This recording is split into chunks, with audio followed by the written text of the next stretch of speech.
నిర్మలాత్ముడైనటువంటి ఆ ధర్మజుని యొక్క భార్య అన్న వదిన తల్లితో సమానమని ఎంచక నన్ను ఈ సభలో ఈ విధంగా అవమానిస్తున్నాను. 5 మందికి ఇల్లాలైనటువంటి నేను పతివ్రతరా నీ నోటితో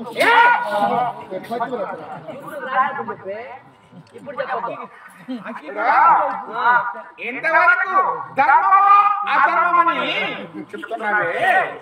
ఇక్కడ పెద్దవారు వీరిని అడగదు ఏది ధర్మమో ఏది అధర్మమని ఒక్కసారి విచారించుకో. ఓ సమాజములారా,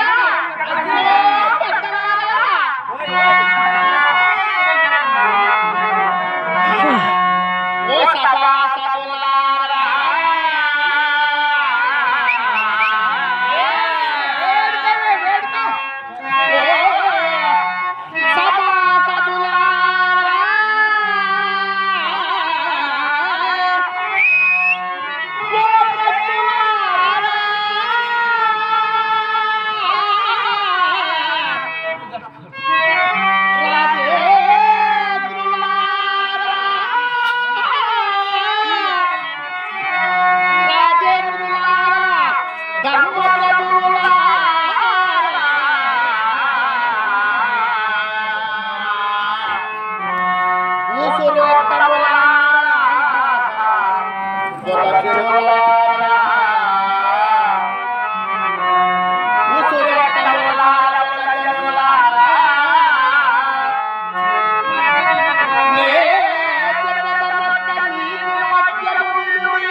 ఈ అధములైనటువంటి హతములు ఈ సభలో ఒక్క ఆడదాన్ని అవమానిస్తుంటే ఈ మతాంతులైనటువంటి వారికి నీతి బోధింపవలసి చూస్తూ ఉన్నారు.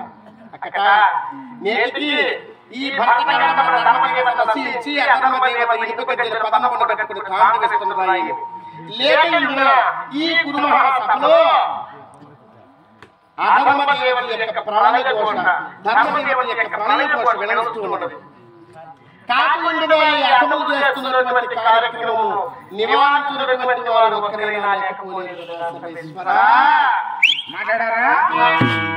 ఆయన మాట్లాడినా మాట్లాడతారా? రారాజు గారి ఆజ్ఞ ఇది. మహారాజు గౌరవనీయులు పూజ్యుల పెద్దలు